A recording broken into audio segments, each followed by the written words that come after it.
November the 17th, 2017, 9:26 a.m. EST. The hottest housing market in the world is facing a reckoning.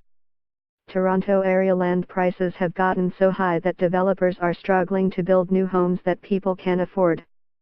Buyers are no longer lining up, despite discounts and incentives.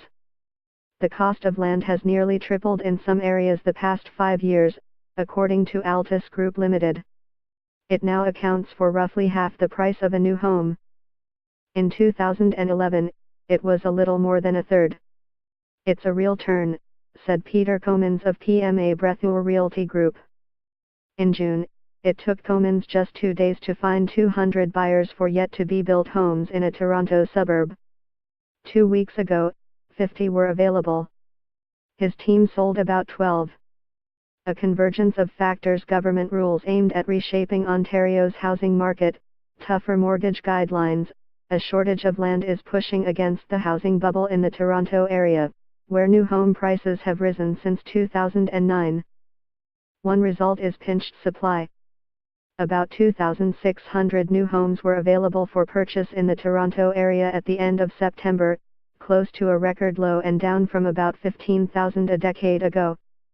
Under Ontario's new growth plan, 17,200 hectares, 42,500 acres, are available for residential construction, much less than the 100,000 hectares the province says there are, according to Malone Given Parsons Limited, a development consultant based in Markham, Ontario. There's just no land for development, said Matthew Corey, a principal at the firm. And the pieces that are available are struggling to get to development because of lengthy and complicated policies.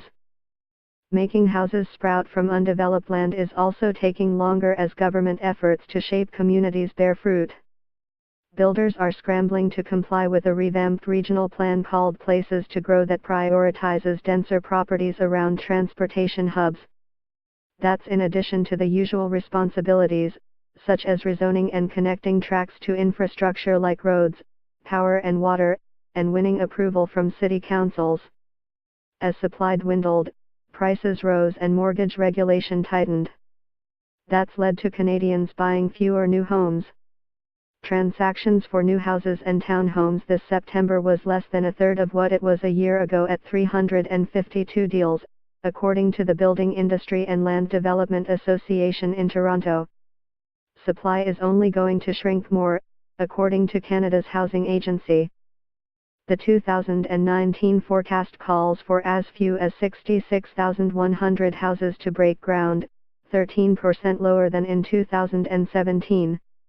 Prices remain escalated at $1.2 million for new detached homes and townhouses, sliding 6.6% from August but still 21% above last year, the Building Industry Association said. With all the troubles in Canada's housing, developers are shifting business to U.S. states including Florida and Texas. About one-third of business for Toronto-based Matami Homes Limited, Canada's largest residential builder, now comes from the U.S. And it's growing quicker than the Canadian market. The company aims to drive U.S. growth twice as fast as in Canada, including expanding to 3 new U.S.